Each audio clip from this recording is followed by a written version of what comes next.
John Jairo Arias Tascón, alias Pinina, fue, según dicen algunos que lo conocieron, el bandido más inteligente de todos los que tuvo el cartel de Medellín, y llegó a ser considerado el quinto hombre de la organización, ubicándose por encima de poderosos narcotraficantes. Nació el 21 de octubre de 1961, siendo integrante de 7 hermanos. Creció en el barrio Lovaina, Medellín, en medio de la pobreza y la violencia de las calles. Sus amigos de confianza lo llamaban Pinina. Por su acentuada voz parecía la actriz Andrea del Boca. Los gestos y apariencia infantil no le impedían ganarse el respeto de otros habilidosos muchachos, con los que de corta edad robaban todo aquello que podían convertir en plata. En Aranjuez se relacionó con personas como el Arete y los hermanos Priscos. Sus colegas, cuando se trataba de robar lo ajeno en la escuela. Cuando había pleito, Pinina era el primero en apuñalar a sus compañeros de clase. Su conducta dejaba mucho que desear a los directores, así que terminó expulsado del centro educativo. Al salir creó su propia escuela, pero del crimen, ya que con tan solo 15 años, Pinina se convirtió en raponero, pandillero y lugarteniente. Se caracterizaba por su sangre fría, su efectividad en los asesinatos y su habilidad para escapar de las autoridades, lo cual contrastaba con su frágil figura, de 1,54 centímetros de estatura y su voz chillona.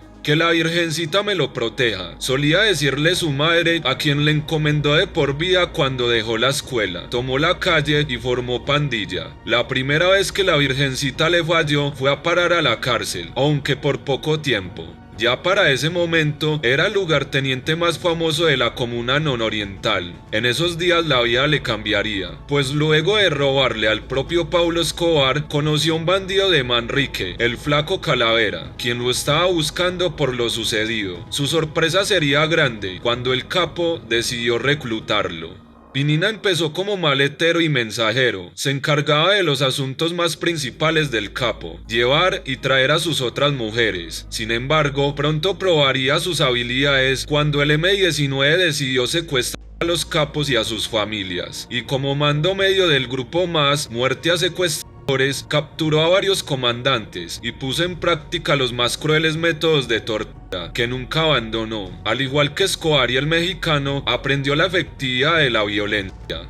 Tiempo después, acompañó a su patrón a los Estados Unidos, en donde lo vio junto a Gustavo Gaviria vestirse de bandoleros en el Museo del Eje Berlín. Era el tiempo en que Escobar se rodeaba por la política, pero su confianza se vería interrumpida cuando en el Congreso se empezó a debatir sobre la extradición de colombianos. Entonces los capos pasaron de preocuparse por el secuestro a la extradición. Había trabajo que hacer y Pinina no se acobardó con las primeras misiones que le encomendaron. Más bien triunfó y ganó reputación como el hombre de los trabajos difíciles. Hasta en ocasiones era llamado por Rodríguez Gacha para poner orden en los laboratorios cuando algo se perdía, pues el mexicano le tenía mucha confianza. Así se convirtió en el protector de los capos. El patrón veía en él a un guerrero nato, con una gran capacidad de organización, espíritu sobrio, sereno, muy tranquilo, nunca hablaba de más, era implacable, convirtiéndose en su hombre de mayor confianza.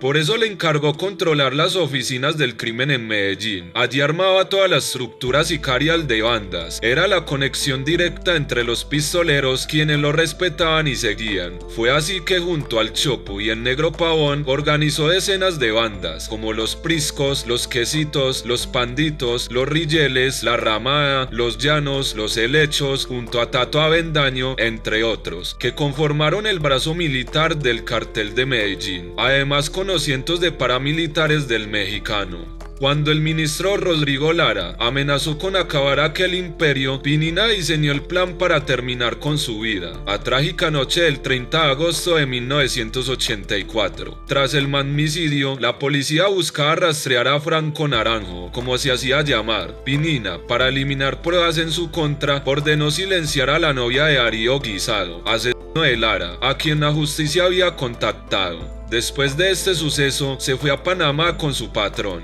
De regreso se encargó de infiltrar a la policía y al ejército a las más altas esferas. Ante la reacción del gobierno contra el cartel, Escobar decide crear una asociación fantasma, los extraditables. Y desde ese momento todo cambiaría. Si un periodista escribía sobre ellos, le mandaban al monito, como lo llamaba el patrón de cariño. Si un policía les perseguía, enviaban al monito. De igual manera, si un juez investigaba y ordenaba orden de captura contra uno de los capos, como había hecho el procurador Carlos Mauro Hoyos, entonces Pinina sabía qué hacer. Tenía varios lugartenientes listos para dar plomo a quien no aceptara la plata, dinero que en la guerra lo volvió millonario. Las autoridades establecieron que para mediados de los 80, Pinina poseía una fortuna de más de 500 millones de pesos. Así pues pasó de ser el niño pobre de Lovaina a moverse en los sectores más exclusivos de Medellín, mostrando dinero a manos llenas y adquiriendo propiedades por todo el departamento. En una de sus diligencias andaba con su parcero Rodolfo Prisco, cuando se fueron a Bogotá a dar de baja a un juez y a otras personalidades. Muchos de ellos, temerosos de tal máquina de la muerte, aceptaban la plata o seguían las amenazas como las que recitaba alias el poeta, puesto que recibían una invitación diaria a sus propios funerales. Tanto era el temor que la misma policía de Medellín llegó a estar muy infiltrada y corrompida. Pinina aprovechaba su gran conocimiento de los habitantes de los barrios populares para convertirse en el mejor reclutador de jóvenes sicarios para la guerra. Sus golpes a su red criminal eran compensados con otros hábiles bandidos, además de otros cientos de jóvenes y niños ansiosos de seguir sus pasos. Se encargaba de enseñar a otros pistoleros como Popeye, Robapollas, Don Germán, Maradona, Séforo y entre muchos otros las artes de la guerra. Paulo y Rodríguez Gacha se referían a él como el bandido perfecto por su gran capacidad de organización. Atrás quedó sus conductas de su niñez cuando asesinó hasta por una papeleta de bazuco. Ahora comandaba una red de lugartenientes con tentáculos a nivel nacional e internacional, temido por las autoridades y por las otras organizaciones criminales, quienes al escuchar su nombre les daban pánico. Eso les llevaría a ser considerado como el quinto hombre de la organización, ubicándose por encima de algunos narcotraficantes. Sujetos como Pinina, el Chopo y el Negro Pavón, al igual que el Mugre, pasaron de ser simples lugartenientes a ser considerados como capos de la organización. Estos compinches tenían a Pinina como un gran amigo y líder. Pinina se distraía con ellos arreglando sus motos en los talleres. Le apasionaba tanto como a la música salsa. Otra pasión era el fútbol. Su gran amor por el Atlético Medellín lo llevó varias veces a descuidarse, con tal de estar presente mirando a su equipo. Acompañado de muchos de sus hombres, en varios allanamientos que le hicieron, encontraron fotografías y camisetas autografiadas por los jugadores de la época.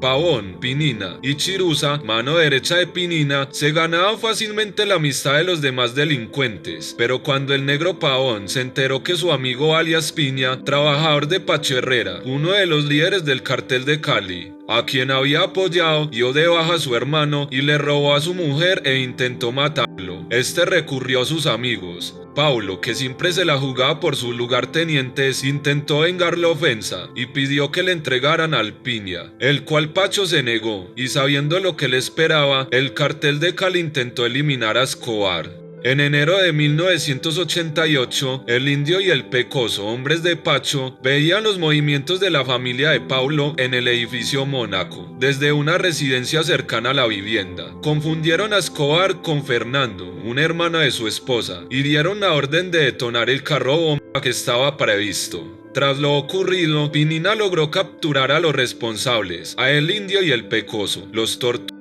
y luego fue con Escobar. Patrón, los pacientes dicen que el carro lo escondieron en Montecassino. También hasta le entregaron a un español y un argentino, quienes armaron la bomba en una finca de Cartago, que era de un hombre al que llamaban Rasguño. Rasguño era muy amigo de Miguel Rodríguez y solía hacer negocios con los Ochoa y Escobar, pero con esto Paulo lo llamó y lo amenazó de muerte. Rasguño contestó: aquí estamos tratando de ser valiente, pero enseguida, ante el temor que le mandaran también a Pinina, buscó la ayuda de su expatrón Hernando Restrepo alias HR, el único paisa que habló con Escobar y paró el problema contra él. Sin embargo, la guerra contra el cartel de Cali aún recién empezaba. Buscando ajustar cuentas, Paulo ordena la operación en Cali. Se movieron Pavón y Pinina con una cantidad de bandidos, dispuestos a acabar con la cúpula de aquel cartel. Tenían el dato de que los líderes de Cali se encontraban en un lugar que frecuentaban mucho. Al momento se llenó de policías, quienes fueron alertados de la presencia de los paisas en Cali. Luego de fallidos intentos, debieron regresar a Medellín. A su vez, el cartel de Cali respondía estratégicamente. Se aliaba con grandes sectores de la policía y del ejército, que perseguían a Escobar por cielo y tierra. En medio de la guerra, le mataron a Fabián Tamayo, Chiruza, su mano derecha, un despiadado lugarteniente que solía darle vueltas a sus víctimas con marihuana antes de ejecutarlos. Consuman, que los voy a quebrar, les decía. Chiruza era clave, pues controlaba bandas y sectores como Guayabal. Tenía a sus servicios lugartenientes como La Quica, El Pájaro, Enchufe, entre otros, y muchas veces reforzaba la seguridad del patrón.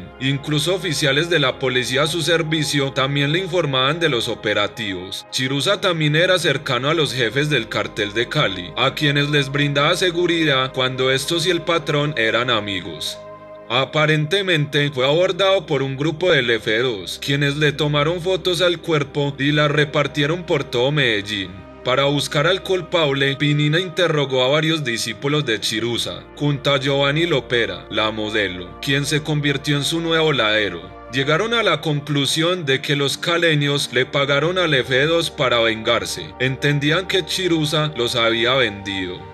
Pinina envió un grupo de lugartenientes a Bogotá, de los cuales se encontraba el Pájaro, Francés Muñoz alias Tyson, quien se ganó la confianza, al punto de ser entrenado con su hermano Tilton por el mercenario Jair Klein, en técnicas de combate y explosivos. Contaba también con su primo Cuco Zavala, quien se adiestró con un miembro de la ETA y en el uso de artefactos, y con Giovanni Lopera, la modelo, sobrino de Cuco. Con aquellos hombres de confianza desarrolló una estructura armada, imponiéndose a otros traficantes y bandidos, y emprendiendo las múltiples guerras que el cartel llevaba a cabo. En esos días recibió la orden de ir por los crímenes individuales a los colectivos con dinamita, pero el gobierno respondería ofreciendo recompensas por Escobar, Pinina y otros miembros de la organización. Sin embargo, Pinina había logrado evadir el cerco del cuerpo élite en numerosas ocasiones, ideando un ingenioso sistema de antenas repetidoras que desubicaba las líneas telefónicas, lo cual impedía su localización cuando hablaba por teléfono.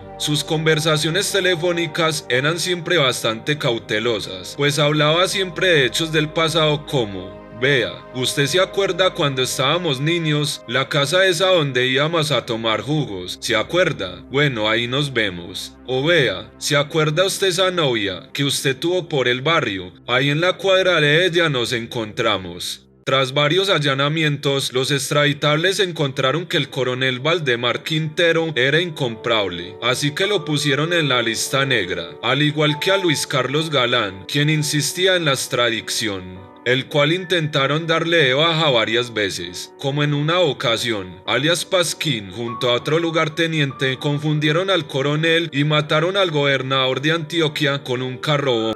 De igual manera, Ricardo Prisco y Pinina pretendieron dar de baja a Galán con un cohete, pero no salió como lo esperaban. Sin embargo, el plan B estaba en marcha. Como siempre, Pinina tenía todo calculado. Infiltrado a Valdemar, a quien ubicaron y asesinaron con 150 tiros. Había ordenado asegurarse de su muerte, pues estaba cansado de perseguirlo. Ese mismo día, los hombres del mexicano dieron de baja a Luis Carlos Galán, candidato presidencial. Ante tales actos, el gobierno intensificó la persecución contra la organización, el grupo élite con el coronel Martínez, el DAS con Miguel Maza Márquez y también los generales Vargas y Gómez Pailla, quienes ya habían lanzado una gran ofensiva, terminando con varias bajas, entre ellos Mario Henao, cuñado de Paulo. Tras la orden de Escobar, Pinina desató una oleada que dejó un verdadero reguero de sangre en toda Colombia. En esa lucha contra el Estado, el mexicano se reunió con Paulo Pinina, el Chopo, el Arete y Carlos Castaño. En la reunión, el agente de Pinina dijo: el general Maza Márquez ya se alineó con Cali y ya lo tenemos encima. La última vez falló porque le pusimos 150 kilitos, pero ahora le vamos a poner más de 1 tonelada. Listo, así se ponga el traje beige, lo vamos a mandar a volar, le respondió Pinina, refiriéndose al coronel Maza Márquez, quien siempre decía que el traje beige le daba buena suerte. Así el 6 de diciembre a primera hora, un autobús cargado de dinamita destruyó el edificio del DAS. El general Maza sobrevivió. A cambio murieron muchas personas inocentes. Hubieran destruido Bogotá, pero no le pusieron la carga que quería Paulo y Rodríguez Gacha. La lucha arreciaba, y en ella caía el mexicano, el socio más cercano a Escobar. En el bajo mundo se decía que Pinina sería el reemplazo del mexicano como ministro de guerra del cartel. Sin embargo, Pinina tenía desde mucho antes de la muerte de Rodríguez Gacha vuelo propio en el manejo de las bandas en Medellín y parte de la organización. Tiempo después, ofendido por la masacre de la policía en los barrios populares, Pinina y el Chopo le propusieron a Paulo pagar por la muerte de uniformados, sembrando así el pánico en la policía, mientras que a su vez muchos lugartenientes se beneficiaban de la nueva propaganda. La orden era matar a cada policía que diera papaya, y al que no también. Hasta en sus casas se vio reflejado, cuando algunos funcionarios asesinaban a sus compañeros. El reto del general Hugo Martínez era enorme, ya que Pinina no solo comandaba un ejército de matapolicías, sino que lo tenía muy infiltrado. Para tumbar la extradición, los atentados, junto a los secuestros, continuaron acentuando el baño de sangre que las guerrillas mantenían en el país. La red terrorista de Pinina se abastecía de dinamita, pues desde Ecuador era movilizada, ya lista para las ciudades como Bogotá, Cali y Cartagena, por las numerosas bandas que éste controlaba y recibidas por sus lugartenientes más confiables. Para el dinero llamaban a Gustavo Gaviria: doctor, necesitamos fruncir un cierre en Bogotá y un cierre en Cali. Entonces Tyson, por instrucciones de Pinina, estallaba una bomba por acá y otra por allá, sin importarles que fuese el Día de las Madres. Con el accionar de los extraditables, el general Maza vivía asustado, hasta buscó un psicólogo. Pinina incluso trató de contactar a su enfermera para que lo matara.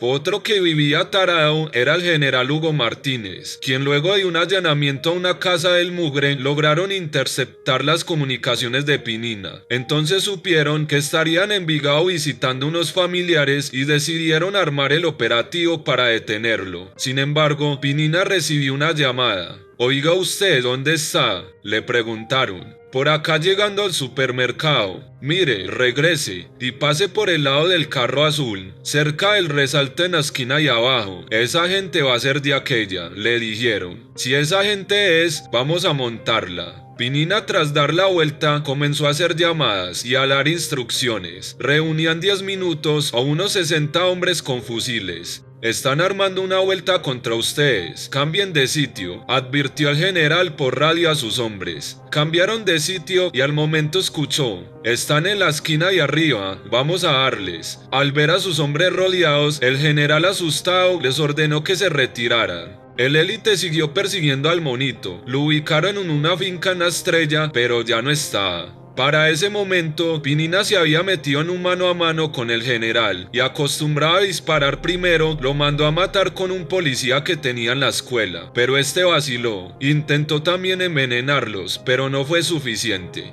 Asimismo, en una tarde Martínez organizó un operativo de rutina y a los 2 minutos Pinina ya sabía y le estaba alertando a los demás bandidos. El general, indignado por esto, se dirigió al mayor Aguilar. «O usted es el infiltrado o usted descubre quién es», le dijo, y se fue para Bogotá a renunciar. Al rato Aguilar lo llamó y le notificó que tenían al hombre definido. El general se volvió a incorporar. Después de tantos intentos fallidos en la persecución de Pinina, Martínez perdía las esperanzas. Al hombre que más asesinó operaba. Solo con un milagro podía neutralizar a quien veía como un monstruo, y el milagro lo haría la empleada doméstica. Él le dio por comunicarse por teléfono a escondidas con su novio. Así el 13 de junio de 1990, el élite ubicó al novio, quien resultó ser un policía de bajo rango, y accedió a colaborar. Este los llevó a una zona del poblado donde solía dejar a su novia. Así empezó el operativo. Colocaron grupos de reacción en distintos puntos. Al día siguiente, el 14 de junio, por la tarde, advirtieron la llegada de un automóvil que dio varias vueltas sospechosas antes de entrar al edificio. Minutos después, contrario a lo esperado, Pinina habló desde el mismo teléfono. Era la confirmación que necesitaban. El grupo élite rodeó varias cuadras e ingresaron a la residencia. Ubicaron el apartamento del piso 3, intentaron abrir la puerta, pero Pinina, prevenido, la tenía blindada. Adentro, Pinina, acompañada de su esposa, su bebé recién nacido y la doméstica, fue sorprendido. Entonces tomó enseguida una subametralladora, se encomendó a la Virgencita y se trepó por el balcón, pues pretendía bajar y alcanzar su auto y huir, pero desde abajo fue visto. Pinina prendió su pequeña ametralladora y los otros respondieron. Tratando de maniobrar, cayó al pavimento y con fuertes golpes intentó incorporarse. Trató de regresar al edificio, sin embargo, rodeada al medio del intercambio de disparos, cayó Pinina. Murió a sus 29 años y en medio de un charco de sangre, con múltiples heridas de bala. A pesar de lo anterior, la versión que circuló entre las bandas de lugartenientes de Medellín sobre la muerte de Pinina fue otra. Pinina fue sacado del apartamento y llevado al cuartel general en el municipio de Bello. Allí fue torturado con el uso de un taladro y mediante la técnica del ahogamiento. Su cabeza fue sumergida varias veces dentro de un recipiente con agua, hasta cuando ya parecía que iba a morir ahogado. Entonces lo sacaban para que tomara un poco de aire y luego repetían la operación. No reveló el sitio exacto donde estaba Escobar, porque lo desconocía, pero algunos documentos encontrados en su poder permitieron establecer que Escobar había dejado Medellín y al parecer se refugiaba en el Magdalena Medio. También Paulo anunció mediante un comunicado que Pinina había sido dado de baja delante de su esposa y su pequeño hijo. Con la noticia, los oficiales y todos los enemigos de Paulo se alegraron por la muerte de Pinina. Aún así, hacia las 11 de la noche le practicaron pruebas dactiloscópicas, confirmando su identidad. Su esposa quedó en manos de un juzgado de instrucción criminal y su hijo a cargo del bienestar familiar. Pero el monstruo de Lovaina no se iría sin que a su nombre se derramara más sangre. Escobar dio rienda suelta a los discípulos y compinches de Pinina, que reclamaban venganza. Y fue así que a pocas horas de su muerte estalló otro carro bomba y luego vinieron otras masacres. Esta fue su despedida.